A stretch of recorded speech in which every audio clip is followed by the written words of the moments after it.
ನನ್ನ ವಂದನೆಗಳು. ಪಾಪ ನಿಮ್ಮನ್ನು ತುಂಬಾ ಕಾಯಿಸಿದ್ವಿ. ಡೈರೆಕ್ಟರ್ ಸರ್ ನಾವು ಕ್ಷಮಿಸ್ಬೇಕು. ನನ್ನ ಹೆಸರು ATM ಮಂಜು ಅಂತ. ಮೂಲತಃ ಚಿಕ್ಕಮಂಗ್ಳೂರು ಹತ್ರ ಇದೇ ಮಂಗಳೂರು ನಮ್ದು ಊರು. ನಾನು ಈ ಫಿಲಂ ಲ್ಯಾಂಡ್ಗೆ ಇದೇ ಫಸ್ಟ್ ಎಂಟ್ರಿ ಕೊಡ್ತಾ ಇರೋದು. ನಾನು ಶಾಲೆ ಕಾಲೇಜಲ್ಲೆಲ್ಲ ನನಗೆ ಡ್ಯಾನ್ಸ್ ಅಂದ್ರೆ ನಾಟಕ ಮಾಡೋದು ಅದೆಲ್ಲ ನಂದು ಫೇವರ್. ಇದು ನಾನು ಒಂದು ಚಿಕ್ಕಮಂಗ್ಳೂರಲ್ಲಿ ಒಂದು 25 ವರ್ಷದ ಹಿಂದೆ ನಮ್ಮ ತಂದೆ ನಾನು ಕೆಮ್ಮಣ್ಣಗುಂಡಿ ಅಂತ ಇದೆ ಚಿಕ್ಕಮಂಗ್ಳೂರಲ್ಲಿ. ಅಲ್ಲಿ ಒಂದು ಸತ್ಯ ಘಟನೆ ಇದು. ನಾನು ಆಗ PUC ಓದ್ತಾ ಇದ್ದೆ ಈ ಘಟನೆ ನಡೆದಾಗ. ಅದನ್ನ ಆಧಾರಿತ ಇಟ್ಕೊಂಡು ನಮ್ಮ ಡೈರೆಕ್ಟರ್ ಸರ್ ಹೇಳ್ಬಿಟ್ಟು ಇದನ್ನ ಸಿನಿಮಾ ಮಾಡೋಣ ಅಂತ ಹೇಳ್ಬಿಟ್ಟು ಕೇಳಿದ್ದಕ್ಕೆ ಅವ್ರು ಆಯ್ತು ಅಂತ ಸ್ಕ್ರಿಪ್ಟ್ ರೆಡಿ ಮಾಡಿ ಇದನ್ನ ಸ್ಟೋರಿ ಮಾಡಿದೀವಿ.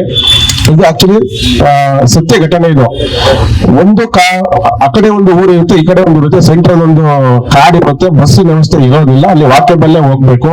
ಆ ಜರ್ನಿಲಿ ಏನಾಗುತ್ತೆ ಅನ್ನೋದೇ ಈ ಸಿನಿಮಾದ ಒಂದು ಕತೆ. ಅದರಲ್ಲಿ ನಾನು ಸೇಫ್ ಆಗಿ ಬರ್ತೀನೋ ಇಲ್ಲ ಅನ್ನೋದು ಇದ್ರದ್ದು ಸ್ಟೋರಿ. ಇದರಲ್ಲಿ ನಾನು ತನಿಷಾ ಮೇಡಮ್ ಜೊತೆ ಪಾತ್ರ ಮಾಡ್ತಾ ಇದ್ದೀನಿ.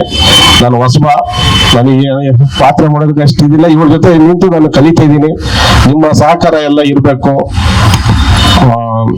ನಾನು ಇದಕ್ಕೆ ಪ್ರೊಡ್ಯೂಸರ್ ಆಗಿ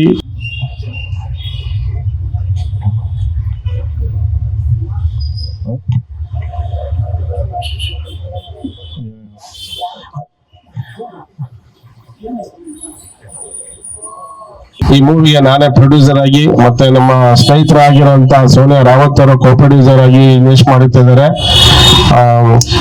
ಶೂಟಿಂಗ್ ಟೈಮ್ ಅಲ್ಲಿ ನಾನು ನಿಮಗೆ ಕೇಳ್ಕೊಂತೀನಿ, ಒಂದು ಶೂಟಿಂಗ್ ಟೈಮ್ ಅಲ್ಲಿ ಅಲ್ಲೊಂದು PR ವ್ಯವಸ್ಥೆ ಮಾಡಿ ಒಂದು ಪಬ್ಲಿಸಿಟಿ ಮಾಡ್ಬೇಕಂತ ನಾನು ನಿಮ್ಮಲ್ಲಿ ಕೇಳ್ಕೊಂತಿದ್ದೀನಿ. ಹಾಗೆ ನಿಮ್ಮ ಸಹಕಾರ ನಮ್ಮ ಮೇಲೆ ಇರಬೇಕು. ನಾನು ಹೊಸಬ ಈ ಫಿಲಂ ಇಂಡಸ್ಟ್ರಿಗೆ ನನಗೆ ನಿಮ್ ಸಪೋರ್ಟ್ ಬೇಕು ಅಂತ ಹೇಳಿ ನಾನು ಕೇಳ್ಕೊಂತಿದ್ದೀನಿ ಮಾಧ್ಯಮ ಕಡೆಯಿಂದ.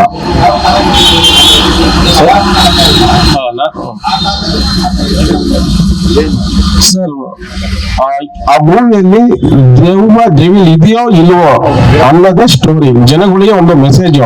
ಈಗಿನ ಕಾಲದಲ್ಲೂ ದೆವ್ವ ಭೂತ ಅಂತ ನಂಬ್ತಾರೋ ಅಂತ ಅದೊಂದು ಮೆಸೇಜ್ ಸರ್. ಪಬ್ಲಿಕ್ ಗೆ ಅದೊಂದು ಮೆಸೇಜ್ ಕೊಡ್ತಾ ಇರೋದು. ಈಗ ದೆವ್ವ ಇದೆ ಭೂತ ಇದೆ ಅಂತ ಹೇಳ್ತಾರೆ, ಅದನ್ನ ಸುಳ್ಳು ಅಂತ ಸಾಧನೆ ತೋರ್ಸೋಕೆ ಹೊರಟಿರ್ತೀನಿ ನಾನು. ಆವಾಗ ಒಂದು ಕಾಡು ಮಧ್ಯದಲ್ಲಿ ಇವರು ತನಿಷಾ ಮೇಡಮ್ ಅವರು ಎಂಟ್ರಿ ಕೊಡ್ತಾರೆ. ಅಲ್ಲೇ ಟ್ವಿಸ್ಟ್ ಆಗುತ್ತೆ ಸ್ಟೋರಿ.